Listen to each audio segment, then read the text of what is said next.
Ministerio Gracia y Cruz presenta Pensando las Escrituras.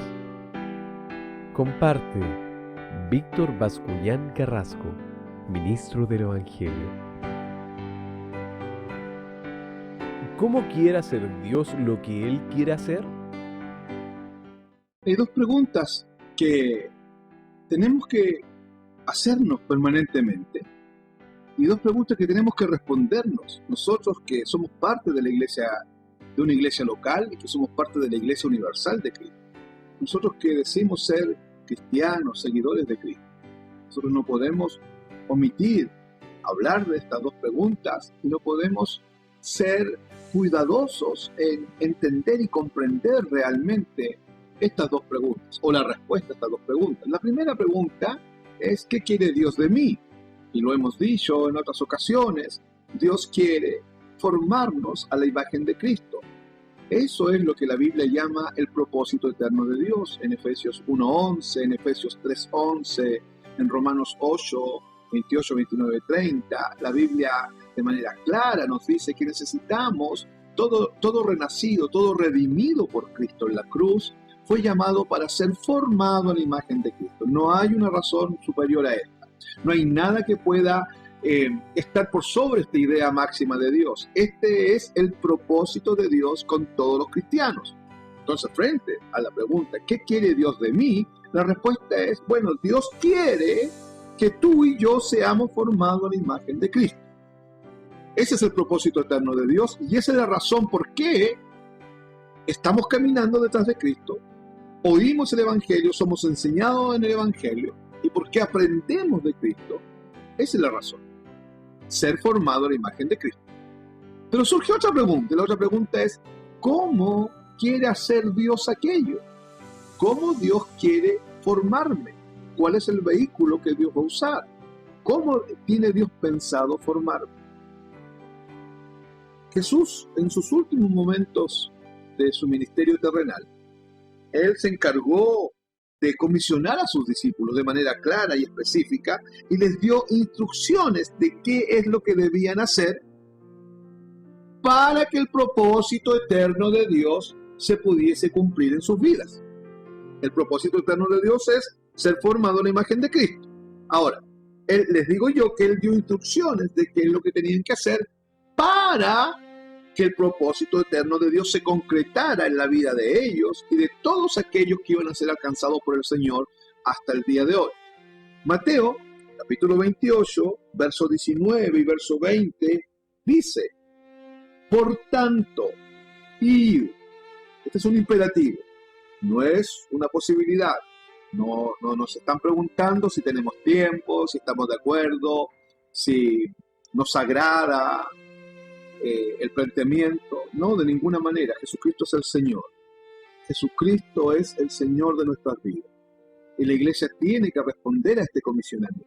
Y el comisionamiento dice, por tanto, id, en imperativo, como les decía, por lo tanto es una orden, y haced discípulos. Mire, por tanto, id y haced discípulos. Vamos a entender la palabra hacer, que también está en imperativo, como formar discípulos a todos los pueblos, bautizándolos en el nombre del Padre y del Hijo y del Espíritu Santo.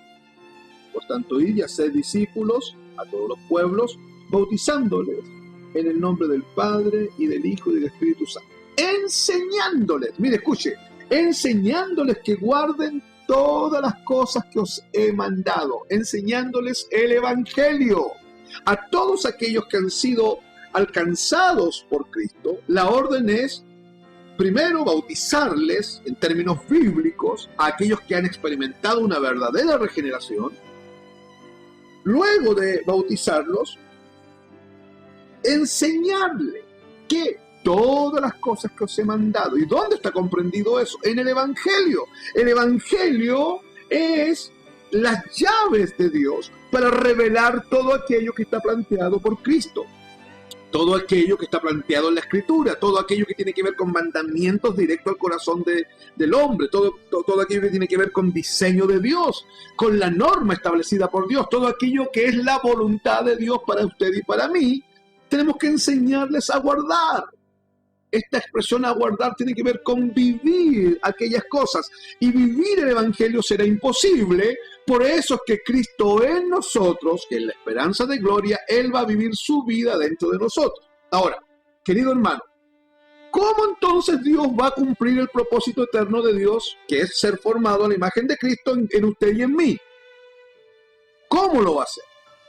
¿Cómo Dios va a lograr aquello? Porque el diseño es de Dios.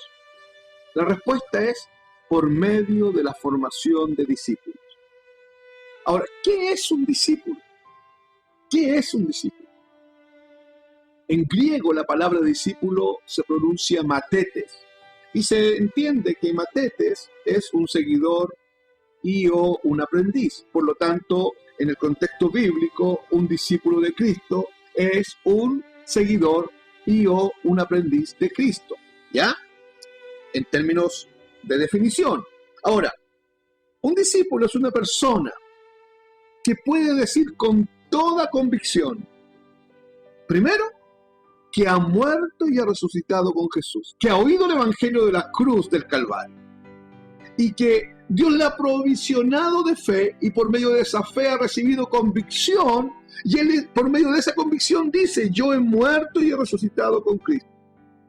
Un discípulo es una persona que tiene total seguridad de su salvación porque sabe, querido hermano, sabe que su salvación no comienza con él y no termina con él. Sabe que de comienzo a fin la iniciativa es de Dios y sabe que la salvación es obra de Dios. Por lo tanto, él tiene plena seguridad de su salvación aquí y ahora. Tercero, un discípulo real tiene todos sus pecados perdonados. Tiene un entendimiento que Dios le ha dado de la obra perfecta, del sacrificio perfecto de Cristo en la cruz del Calvario. Tiene este entendimiento. Y este entendimiento le permite a él vivir bajo la convicción y bajo la conciencia plena de que sus pecados están perdonados. Y si él hoy día en la luz ha cometido un pecado, también Dios le ha provisto el entendimiento para ir delante de Cristo, ir a la cruz una vez más, pedir perdón, humillarse, previo arrepentimiento, recordando que el arrepentimiento también es una provisión de Dios a tu vida. Y se ha humillado y ha dicho, Señor, fallé, pequé contra ti, transgredí tu ley, dañé tu corazón, me arrepiento en lo profundo de mi ser. Y el Evangelio asegura que todo aquel que confiesa su pecado y se aparta de él, alcanza la misericordia del Señor. Por eso es que un discípulo es uno que tiene convicción de que todos sus pecados están perdonados, los pasados y los que pudiese haber cometido hoy día por su debilidad, por su desobediencia y por la tentación de Satanás. Un discípulo tiene íntima comunión con el Señor.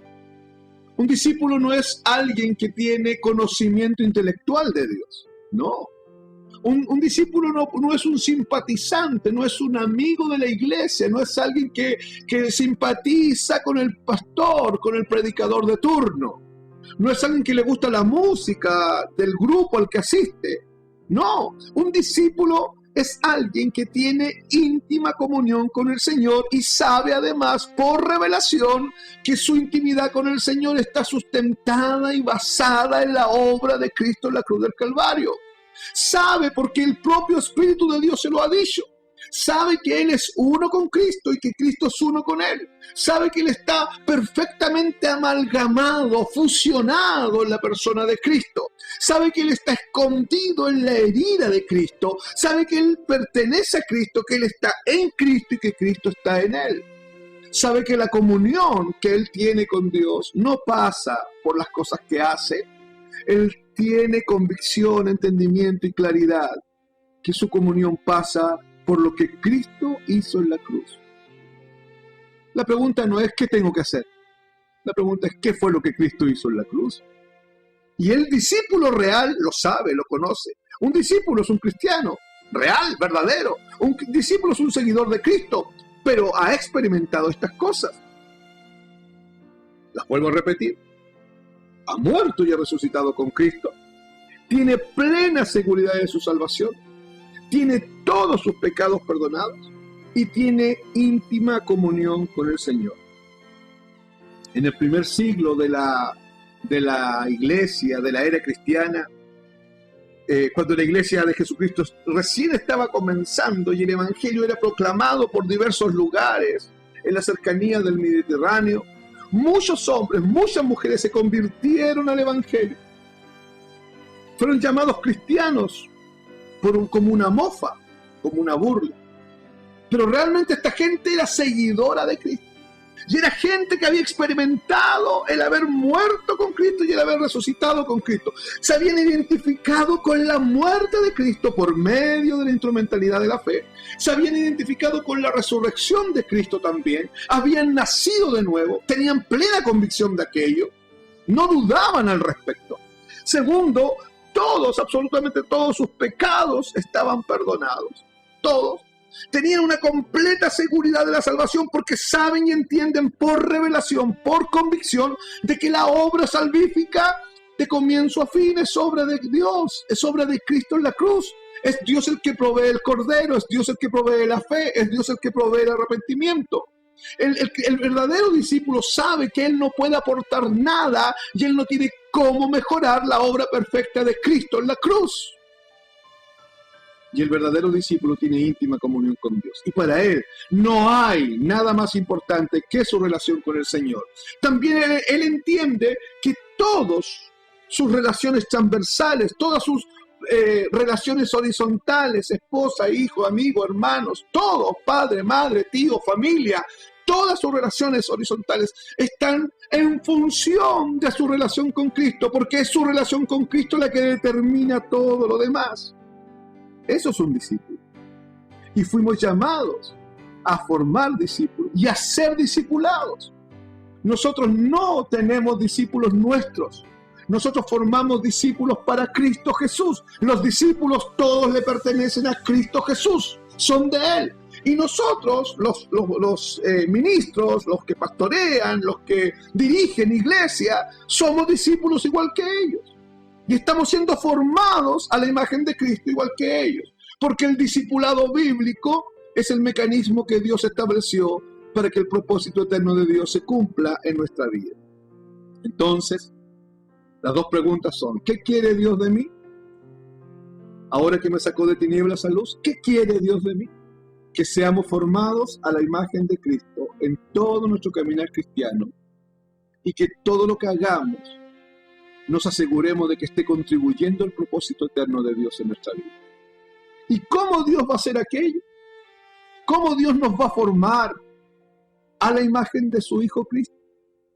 Por medio de la formación nuestra como discípulos. Por eso es que es tan importante el discipulado bíblico en nuestras iglesias.